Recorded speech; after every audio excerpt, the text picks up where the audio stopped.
আসসালামু আলাইকুম রহমতুল্লাহি ওয়া বারাকাতুহু। এই হচ্ছে আমাদের ওয়েবসাইট। এই ওয়েবসাইটটা এই পার্টটুকু ভেঙে গেছে। কারণ হলো এখানে যে পোস্টটুকু করা হয়েছে সেটা প্রপারলি করা হয়নি। তো আমি যদি এই নিউজটাতে ক্লিক করি তাহলে এডিট পোস্টে যাব, গিয়ে এখানে দুইটা পার্ট আছে, একটা হচ্ছে ভিজুয়াল, দেখতে খুব সুন্দর দেখাচ্ছে, কোনো প্রবলেম নেই। আরেকটা হচ্ছে কোড। এই যে দেখেন এখানে এই যে ডিপ ফ্ল্যাক্স কল এই কোডগুলো চলে আসছে, সেজন্য এই ওয়েবসাইটে ভেঙে গেছে। আচ্ছা, তাহলে এর সমাধান কি?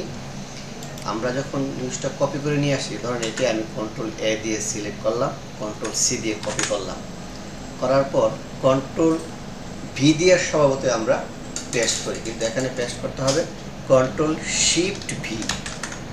তাহলে দেখেন আমরা যদি কোডে যাই তাহলে অনেক কোডই চলে গেছে। তারপরে কন্ট্রোল এ দিয়ে এখানে একটা অপশন আছে ক্লিয়ার ফরম্যাটিং, এখানে বেশ কয়েকবার ক্লিক করতে হবে। আমরা যদি এখন পর্যন্ত যা করছি সেটাই করি, সেটাই করে আপডেট দিই, তাহলে এখন যদি আমাদের ওয়েবসাইটে যাই তাহলে আমরা দেখতে পারবো যে আমাদের ওয়েবসাইট ঠিক হয়ে গেছে। মানে ছোট্ট একটা ভুলের কারণে ওয়েবসাইটে অনেক বড় প্রবলেম হয়ে যায়। তারপরে যে স্পেস আছে এগুলি আমাদেরকে ম্যানুয়ালি অফ করে দিতে হবে।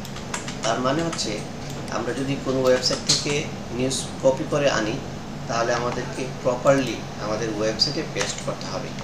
আশা করছি নেক্সট টাইমে এরকম প্রবলেম আর হবে না। পোস্ট করার ক্ষেত্রে একটা সাবধানতা অবলম্বন করলে আমাদের ওয়েবসাইটটা দেখতে আরও সুন্দর লাগবে। Thank you. আসসালামু আলাইকুম।